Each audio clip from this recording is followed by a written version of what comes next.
हरिओम। किरण family में आपका स्वागत है। श्रीमद् भागवत महापुराण पढ़ने जा रहे हैं। श्री गणेशाय नमः। ओम भूर्भुवः स्वः तत्सवितुर्वरेण्यं भर्गो देवस्य धीमहि धियो यो नः प्रचोदयात्।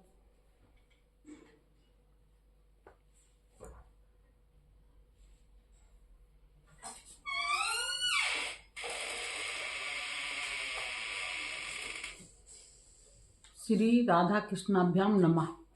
श्रीमद् भागवत महापुराण प्रथम खंड।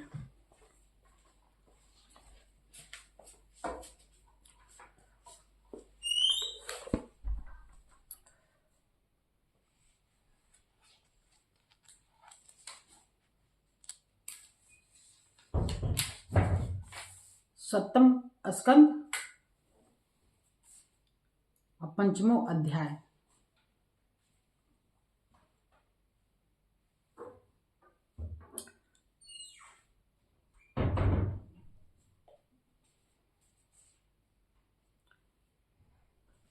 हिरण्यकशिपु के द्वारा प्रहलाद जी के वध का प्रयत्न।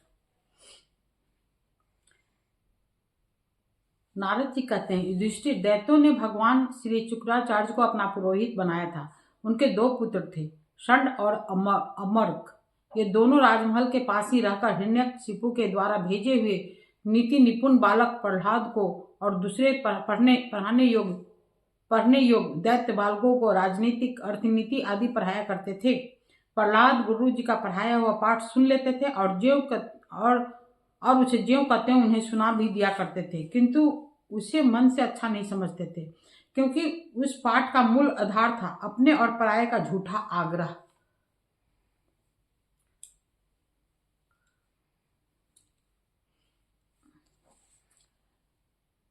युधिष्ठिर, एक दिन हिरण्यकशिपु ने अपने पुत्र प्रहलाद को बड़े प्रेम से गोद में लेकर पूछा, बेटा बताओ तो सही, तुम्हें कौन सी बात अच्छी लगती है?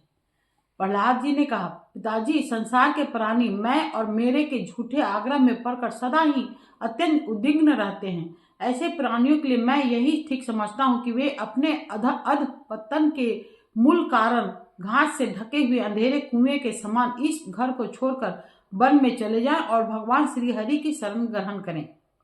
नारद जी कहते हैं, प्रहलाद जी के मुंह से शत्रु पक्ष की प्रशंसा से भरी बात सुनकर हिरण्यकशिपु ठठाकर हंस पड़ा। उसने कहा, दूसरे के बहकाने से बच्चों की बुद्धि यूं ही बिगड़ जाया करती है। जान पड़ता है गुरु जी के घर पर विष्णु के पक्षपाती कुछ ब्राह्मण भेष बदलकर रहते हैं। बालक की भली भांति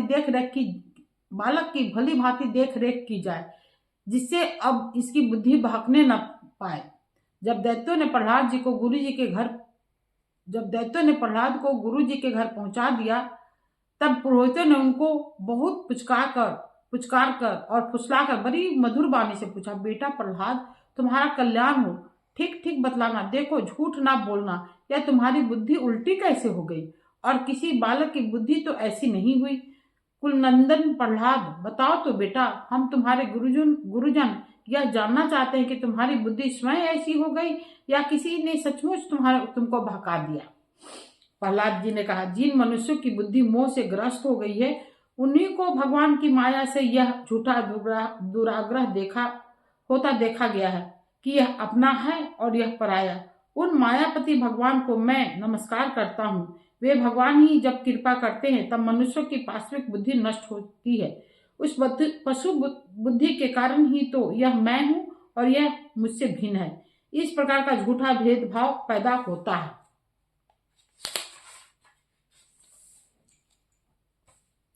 वही परमात्मा है, वही आत्मा है। अज्ञानी लोग अपने और पराये का भेद करके उसी का वर्णन किया करते हैं। उनका न जानना भी ठीक ही है, क्योंकि उसके तत्व को जानना बहुत कठिन है और ब्रह्मा आदि बड़े बड़े विद्वान भी उसके विषय में मोहित हो जाते हैं। वही परमात्मा आप लोगों के शब्दों में मेरी बुद्धि बिगाड़ रहा है। गुरुजी जैसे चुंबक के पास लोहा स्वयं खिंचाता है, वैसे ही चक्रपाणी भगवान की स्वच्छंद इच्छा शक्ति से मेरा चित्त भी संसार से अलग होकर उन्हीं ओर बरबस खींचा जाता है। नारद जी कहते हैं, परम ज्ञानी प्रहलाद अपने गुरु जी से इतना कहकर चुप हो गए। पुरोहित बेचारे राजा के सेवक एवं पराधीन थे, वे डर गए। उन्होंने क्रोध से प्रहलाद को झिड़क दिया और कहा, अरे कोई मेरा वेद तो लाओ, यह हमारी कृति में कलंक लगा रहा है। इस दुर्बुद्धि कुलांगार को ठीक करने के लिए चौथा उपाय दंड ही उपयुक्त होगा। दैत्यवंश के चंदन वन में यह कांटेदार बबुल कहाँ से पैदा हुआ जो विष्णु इस वन की जड़ काटने में कुल्हारे का काम करते हैं? यह नादान बालक उन्हीं की बेट बन रहा है, सहायक हो रहा है। इस प्रकार गुरु जी ने तरह तरह से डांट डपट कर प्रहलाद को धमकाया और अर्थ, धर्म एवं काम संबंधी शिक्षा दी। कुछ समय के बाद जब गुरु जी ने देखा कि प्रहलाद ने साम दाम भेद और दंड के संबंध की सारी बातें जान ली है, तब वे उन्हें उनकी माँ के पास ले गए। माता ने बड़े लाड़ प्यार से उन्हें नहला धुलाकर अच्छी तरह गहने कपड़ों से सजा दिया। इसके बाद वे उन्हें हिरण्यकशिपु के पास ले गए। प्रहलाद अपने पिता के चरणों में लौट गए। हिरण्यकशिपु ने उन्हें आशीर्वाद दिया और दोनों हाथों से उठाकर बहुत देर तक गले से लगाए रखा। उस समय दैत्यराज का हृदय आनंद से भर रहा था। युधिष्ठिर हिरण्यकशिपु ने प्रसन्न मुख प्रहलाद को अपनी गोद में बैठाकर उनका सिर सूंघा। उनके नेत्रों से प्रेम के आंसू गिर गिर कर प्रहलाद के शरीर को भिगोने लगा। उसने अपने पुत्र से पूछा। हिरण्यकशिपु ने कहा, चिरंजीवी बेटा प्रहलाद, इतने दिनों में तुमने गुरु जी से जो शिक्षा प्राप्त की है उनमें से कोई अच्छी सी बात हमें सुनाओ। हिरण्यकशिपु ने कहा, प्रहलाद जी ने कहा, पिताजी, विष्णु भगवान की भक्ति के 9 भेद हैं। भगवान के गुण, लीला, नाम आदि का श्रवण, उन्हीं का कीर्तन, उनके रूप नाम आदि का स्मरण, उनके चरणों की सेवा, पूजा अर्चना, वंदन, दास्य, सख्य और आत्म निवेदन। यदि भगवान के प्रति समर्पण के भाव से यह 9 प्रकार की भक्ति की जाए तो मैं उसी को उत्तम अध्ययन समझता हूँ। प्रहलाद की यह बात सुनते ही क्रोध के मारे हिरण्यकशिपु के ओठ फरकने लगे। उसने गुरुपुत्र से कहा, अरे रे नीच ब्राह्मण, यह तेरी कैसी करतूत है? दुर्बुद्धि, तूने मेरी कुछ भी परवाह न करके इस बच्चे को कैसी निस्सार शिक्षा दे दी। अवश्य ही तुम हमारे शत्रुओं के आश्रित है।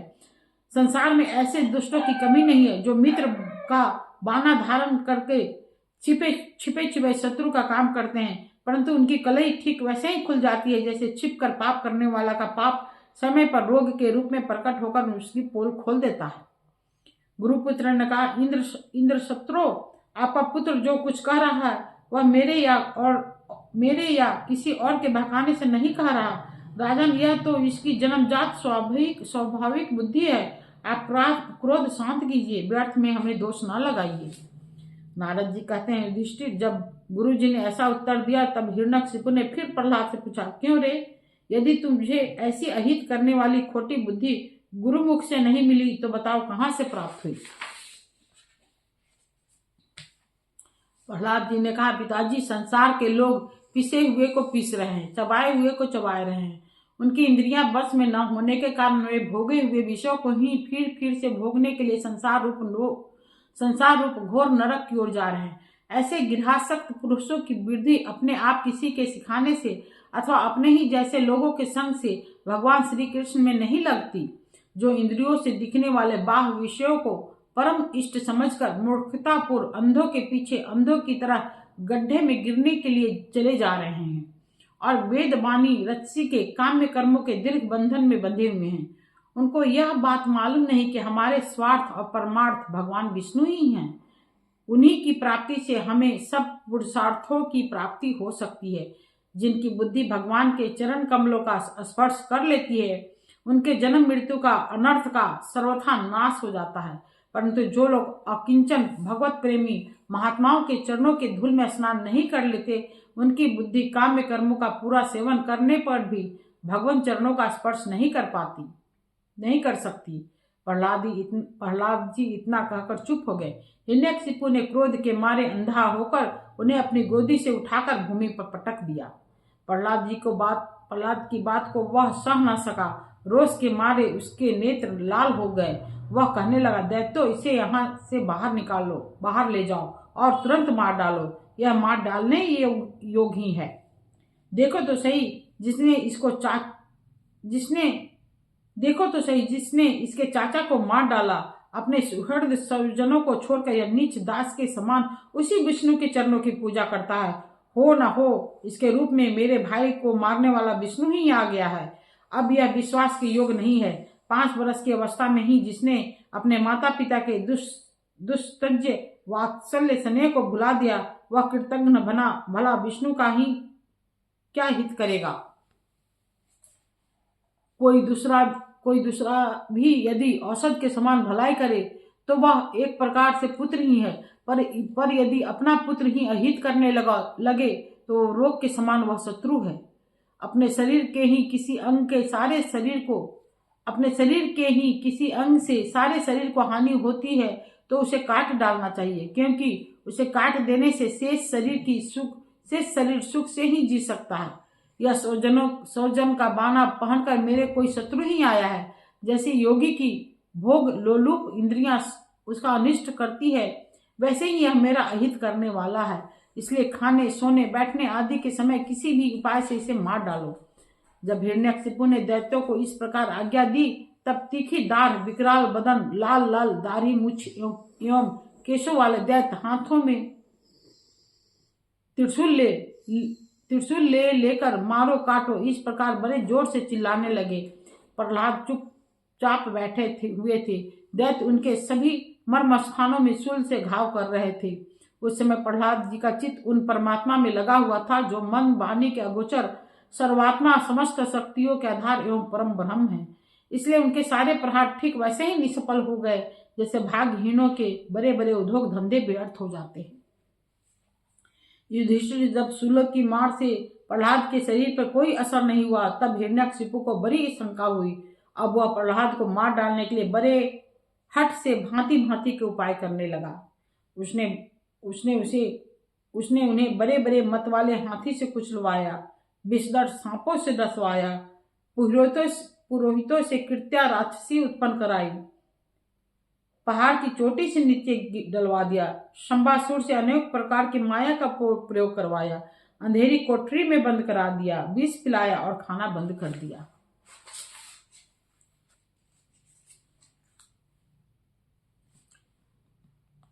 बर्फीली जगह दहकती हुई आग और समुद्र में बारी बारी से डलवाया, आंधी में छोड़ दिया तथा पर्वतों के नीचे दबा दिया, परंतु इनमें से किसी भी उपाय से वह अपने पुत्र निष्पाप प्रहलाद का बाल भी बांका न कर सके। अपनी विवशता देखकर हिरण्यकशिपु को बड़ी चिंता हुई। उसे प्रहलाद को मारने के लिए और कोई उपाय नहीं सूझ पड़ा। वो सोचने लगा, इसे मैंने बहुत कुछ बुरा भला कहा, मार डालने के बहुत से उपाय किए, परंतु ये मेरे द्रोह और दुर्व्यवहारों से बिना किसी सहायता से अपने प्रभाव से ही बचता गया। यह बालक होने पर भी समझदार है और मेरे पास ही निसंग भाव से रहता है। हो न हो इसमें कुछ सामर्थ्य अवश्य है। जैसे सुनशेप अपने पिता की करतूतों से उसका विरोधी हो गया था, वैसे ही यह भी मेरे किए अपकारों को न भूलेगा। न तो यह किसी के से डरता है और न इसकी मृत्यु ही होती है। इसकी शक्ति की था नहीं है, अवश्य ही इसके विरोध से मेरी मृत्यु होगी, संभव है न भी हो। इस प्रकार सोच विचार करते करते उसका चेहरा उतर गया। शुक्राचार्य के पुत्र षंड और अमर्क ने जब देखा कि हिरण्यकशिपु तो मुंह लटकाकर बैठा हुआ, तब उन्होंने एकांत में जाकर उससे यह बात कही, स्वामी, आपने अकेले ही तीनों लोकों पर विजय प्राप्त की है। आपकी भौवें टेढ़ी करने पर ही सारे लोकपाल कांप उठते हैं। हमारे देखने में तो आपके लिए कोई चिंता की बात नहीं है। भला बच्चों के खिलवाड़ में भी भलाई बुराई सोचने की कोई बात है? जब तक हमारे पिता शुक्राचार्य नहीं आ जाते तब तक यह डर कर कहीं भाग न जाए, इसलिए वरुण के पासों से बांध कर रखिए। प्राय ऐसा होता है कि अवस्था की वृद्धि के साथ साथ और गुरुजनों की सेवा से बुद्धि सुधर जाया करती है। हिरण्यकशिपु ने अच्छा ठीक है कहकर गुरुपुत्रों की सलाह मान ली और कहा कि इसे उन धर्मों का उपदेश करना चाहिए जिनका पालन गृहस्थ नरपति किया करते हैं। युधिष्ठिर इसके बाद पुरोहित उन्हें लेकर पाठशाला में गए और क्रमशः धर्म, अर्थ और काम इन 3 पुरुषार्थों की शिक्षा देने लगे। प्रहलाद वहां अत्यंत नर्म सेवक की भांति रहते थे, परंतु गुरुओं की वह शिक्षा प्रहलाद को अच्छी न लगी, क्योंकि गुरु जी उन्हें केवल अर्थ, धर्म और काम की ही शिक्षा देते थे। यह शिक्षा केवल उन लोगों के लिए है जो राग, द्वेष आदि द्वंद्व और विषय भोगों में रस ले रहे हों। एक दिन गुरु जी गृहस्थी के काम से कहीं बाहर चले गए थे। छुट्टी मिल जाने के कारण समवयस्क बालकों ने प्रहलाद जी को खेलने के लिए पुकारा। प्रहलाद जी बड़े परम ज्ञानी थे। उनका प्रेम देखकर उन्होंने उन बालकों को ही बड़ी मधुर वाणी से पुकार कर अपने पास बुला लिया। उनसे उनके जन्म मरण की गति भी छिपी नहीं थी। उन पर कृपा करके हंसते हुए से उन्हें उपदेश करने लगे। युधिष्ठिर, वे सब अभी बालक ही थे, इसलिए राग द्वेष परायण विषय भोगी पुरुषों के उपदेशों से और चेष्टाओं से उनकी बुद्धि अभी दूषित नहीं हुई थी। इसी से और प्रहलाद जी के प्रति आदर बुद्धि होने से उन सब ने अपने खेल कूद की सामग्रियों को छोड़ दिया तथा प्रहलाद जी के पास जाकर उनके चारों ओर बैठ गए और उनके उपदेश में मन लगाकर बड़े प्रेम से एकटक उनकी ओर देखने लगे। भगवान के परम प्रेमी भक्त प्रहलाद का हृदय उनके प्रति करुणा और मैत्री के भाव से भर गया तथा उनसे कहने लगे। इति श्रीमद्भागवते महापुराणे परमहंस्यां संहितां सप्तम स्कंदे प्रहलादानुचरिते पंचमो अध्याय।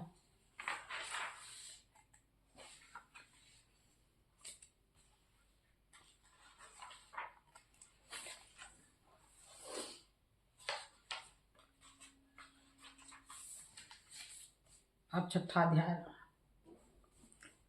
अतः षष्ठो अध्याय। प्रहलाद जी का असुर बालकों का उपदेश।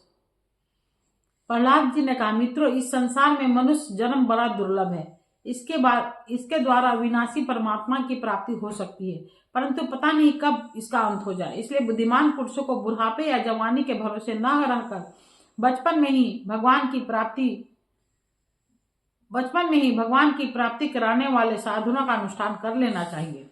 इस मनुष्य जन्म में भी श्री भगवान के चरणों की शरण लेना ही जीवन की एकमात्र सफलता है, क्योंकि भगवान समस्त प्राणी के स्वामी, सुहृदय, प्रियतम और आत्मा है। भाइयों, इंद्रियों से जो सुख भोगा जाता है वह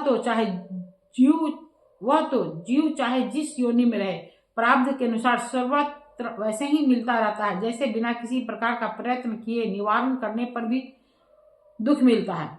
इसलिए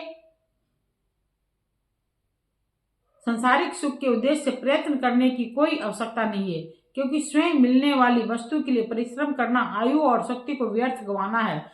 जो इनमें उलझ जाते हैं उन्हें भगवान के परम कल्याण स्वरूप चरण कमलों की प्राप्ति नहीं होती। हमारे सिर पर अनेक प्रकार के भय सवार रहते हैं। इसलिए हमारे सिर पर अनेकों प्रकार के भय सवार रहते हैं। इसलिए यह शरीर जो भगवत प्राप्ति के लिए पर्याप्त है, जब तक रोग शोकादि ग्रस्त होकर मृत्यु के मुख में नहीं चला जाता, तब तक बुद्धिमान पुरुष को अपने कल्याण के लिए प्रयत्न कर लेना चाहिए। मनुष्य की पूरी आयु 100 वर्ष की है।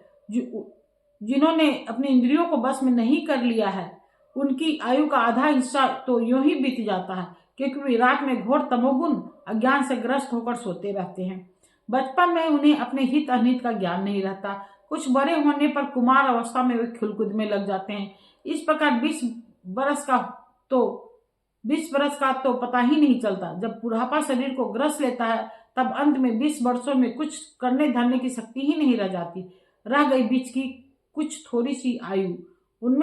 उनमें कभी न पूरी होने वाली बड़ी बड़ी कामनाएं हैं। बलात् पकड़ रखने वाला मोह है और घर द्वार की वह आसक्ति है, जिससे जीव इतना उलझ जाता है कि उसे कुछ कर्तव्य अकर्तव्य का ज्ञान ही नहीं रहता।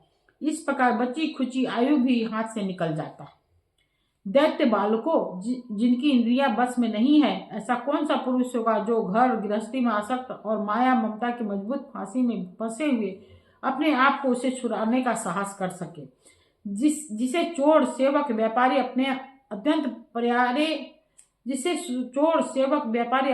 अत्यंत प्यारे प्राणों को भी बाजी लगाकर संग्रह करते हैं, और इसलिए उन्हें जो प्राणों से भी अधिक वांछनीय है, उस धन की तृष्णा को भला कौन त्याग सकता है।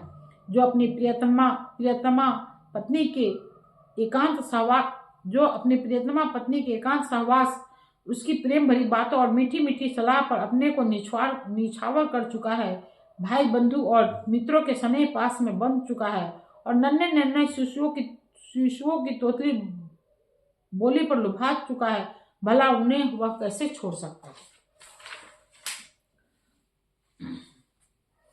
जो अपनी ससुराल गई हुई प्रिय पुत्रों, भाई बहनों, दीन अवस्था को प्राप्त माता पिता, बहुत सी सुंदर सुंदर बहुमूल्य सामग्रियों से सजे हुए घरों, कुल परंपरागत जीविका के साधनों तथा पशुओं और सेवकों के निरंतर स्मरण में रम गया है, वह भला उन्हें कैसे छोड़ सकता है। जो जनेंद्रिय और रसनेन्द्रिय के सुखों को ही सर्वस्व मान बैठा है, जिसकी भोग वासनाएं कभी तृप्त नहीं होती, जो लोभवश कर्म पर कर्म करता हुआ रेशम के कीड़े की तरह अपने को और भी करे बंधन में जकड़ता जाता है और जिसकी मोह की कोई सीमा नहीं है, वह उनसे किस प्रकार विरक्त हो सकता है और कैसे उनका त्याग कर सकता है।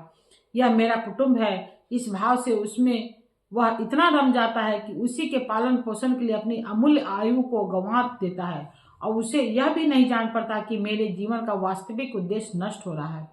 भला इस प्रमाद की कोई सीमा नहीं है। यदि इन कामों में कुछ सुख मिले तो एक बात है, परंतु यहाँ तो जहाँ वह जाता है वहीं दैविक और भौतिक ताप उसके हृदय को जलाते ही रहते हैं, फिर भी बैराग का उदय नहीं होता। कितनी विडंबना है। कुटुंब की ममता के फेर में पड़कर वह इतना असावधान हो जाता है, उसका मन धन के चिंतन में सदा इतना लवलीन रहता है कि वह दूसरे का धन चुराने के लौकिक परलौकिक दोषों को जानता हुआ भी कामनाओं को बस में न कर सकने के कारण इंद्रियों के भोग की लालसा से चोरी कर बैठता है। भाइयों, जो इस प्रकार अपने कुटुंबियों के पेट पालने में ही लगा रहता है, कभी भगवत भजन नहीं करता, वह विद्वान हो तो भी उसे परमात्मा की प्राप्ति नहीं हो सकती, क्योंकि अपने पराया का भेदभाव रहने के कारण उसे भी अज्ञानियों के समान ही तम प्रधान गति की प्राप्ति होती है।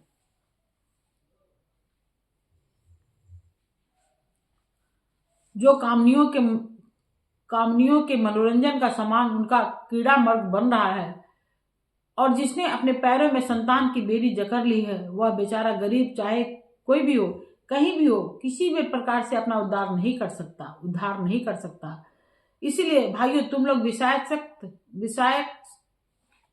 लोग विषय आसक्त दैत्यों का संग दूर से ही छोड़ दो और आदि देव भगवान नारायण की शरण ग्रहण करो, क्योंकि जिन्होंने संसार की आसक्ति छोड़ दिए, उन महात्माओं के वे ही परम प्रियतम और परम गति है।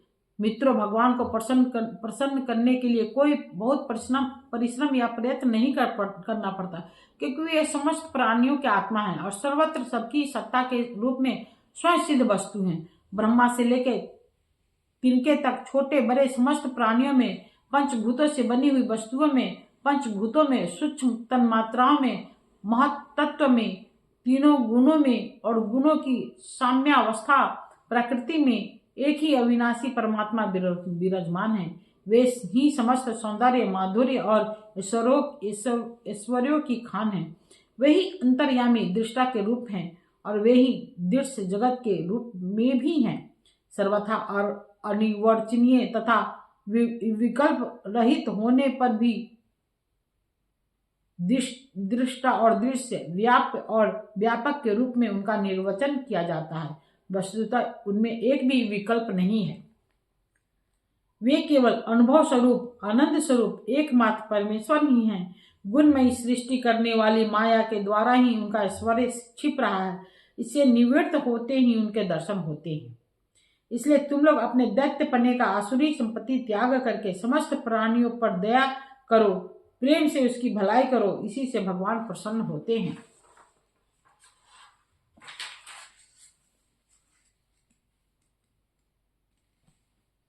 आदि नारायण अनंत भगवान के प्रसन्न हो जाने पर ऐसी कौन सी वस्तु हैं जो नहीं मिल जाती। लोक और परलोक के लिए जिन धर्म, अर्थ आदि की आवश्यकता बतलाई जाती है, वे तो गुणों के परिणाम से बिना प्रयास के स्वयं ही मिलने वाले हैं। जब हम श्री भगवान के चरणामृत का सेवन करने और उनके नाम गुणों का कीर्तन करने में लगे हैं, तब हमें मोक्ष की भी क्या आवश्यकता है। यो तो शास्त्रों में धर्म, अर्थ और काम, इन तीनों पुरुषार्थों का भी वर्णन है। आत्मविद्या, कर्मकांड, न्याय, तर्कशास्त्र, दंड नीति और जीविका के विविध साधन, ये सभी वेदों के प्रतिपाद विषय हैं। परंतु यदि ये अपने परम हितैषी परम पुरुष भगवान श्री हरि को आत्मसमर्पण करने में सहायक हैं, तब भी मैं इन्हें सत्य सार्थक मानता हूँ। अन्यथा ये सब के सब निरर्थक हैं। यह निर्मल ज्ञान जो मैंने तुम लोगों को बतलाया है बड़ा ही दुर्लभ है। इससे पहले नर नारायण ने नारद जी को उपदेश किया था और यह ज्ञान उन सब लोगों को प्राप्त हो सकता है जिन्होंने भगवान के अनन्य प्रेमी एवं किंचन भक्तों के चरण कमलों की धूलि से अपने शरीर को नहला लिया है। ये विज्ञान सहित ज्ञान बुद्धि भागवत धर्म है। इसे मैंने भगवान का दर्शन कराने वाले देवर्षि नारद के मुंह से पहल ही सुना था। प्रहलाद जी ने सपाटियों से पूछा, प्रहलाद जी के सहपाठियों ने पूछा, प्रहलाद जी, इन दोनों गुरुपुत्रों को छोड़कर और किसी गुरु को तो न तुम जानते हो और न हम। ये ही हम सब बालकों के शासक है। तुम एक तो अभी छोटी अवस्था के हो और दूसरे जन्म से ही महल में अपनी माँ के पास रहे हो। तुम्हारा महात्मा नारद जी से मिलना कुछ असंगत सा जान पड़ता है। प्रियवर, यदि इस विषय में विश्वास दिलाने वाली कोई बात हो तो तुम उसे कहकर हमारी शंका मिटा दो। बालक कहा कि भाई तुम नारद जी से कब मिले हो, ये तो बता दो। तो नारद जी वो जब पेट में थे तब नारद जी को मिले थे। ये हम लोग पढ़ेंगे 7वें अध्याय में। इति श्रीमद्भागवते महापुराणे परमहंस्यां संहितां 7वें स्कंदे प्रहलाद अनुचरिते 6ठो अध्याय। 7वें अध्याय में पढ़ेंगे प्रहलाद जी द्वारा माता के गर्भ में प्राप्त हुए नारद जी का उपदेश। बच्चा लोग पूछ लिया कि भाई तुम नारद जी से कब मिले, तुम तो महल में रहने वाले हो, तो बताओ कब मिले। तो ये कल पढ़ेंगे। ओम भूर्भुवस्सुः तत्सवितुर्वरेण्यं भर्गो देवस्य धीमहि धियो यो न प्रचोदयात्।